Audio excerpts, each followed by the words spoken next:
Hello students, welcome to our channel. மாணவன் ஆசிரியர். இந்த இடம் நம்ம என்ன பார்க்க போகிறோம்னு பார்த்தீங்கன்னா, முதலடை பருவத் தேர்வு 2024 11ஆம் வகுப்பு தாவரவியலுக்கான கவர்மெண்டோட அஃபிஷியல் ஒரிஜினல் கொஸ்டின் பேப்பர் தான் தொடர்ந்து பார்த்துட்டு இருக்கோம்.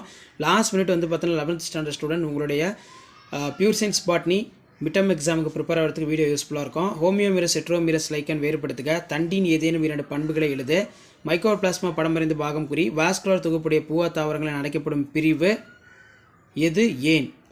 ஒற்றைமடிய கேமிட் உயிரி வாழ்க்கை சூழலை இரட்டைமடிய வாழ்க்கை சூழல், நரம்பமைவு, நியூக்ளியூல் என்றால் என்ன? 2 மார்க் பொறுத்த வரைக்கும் பூஞ்சைகளால் தாவரங்களுக்கு ஏற்படும் நோய், வேரின் பகுதிகளை படமறிந்து பாகம் குறி, பாசிகளின் பசுங்கணிகத்தின் வடிவம் தனித்துவம் வாய்ந்தது என ஏற்கிறாயா? உனது விடையினை நியாயப்படுத்துக. ஆம்பர் என்றால் என்ன? இது எந்த பிரிவு தாவரம்? ஆம்பரை தெரிகிறது. வேறு ஏறுகுடி எவ்வாறு தண்டு ஏற்குலிருந்து வேறுபடுகிறது? சுவாச வேர்கள் பற்றி குறிப்பு வரைக. இது ரொம்ப ரொம்ப முக்கியம். அடுத்து வந்து பார்த்தீங்கன்னா அகாரிக்கஸ் வாழ்க்கை சுழற்சினை படம் வரைக, gram positive gram negative, angiosperm gymnosperm வேறுபாடு, சைக்கஸ் கூட்டிலை காம்பின்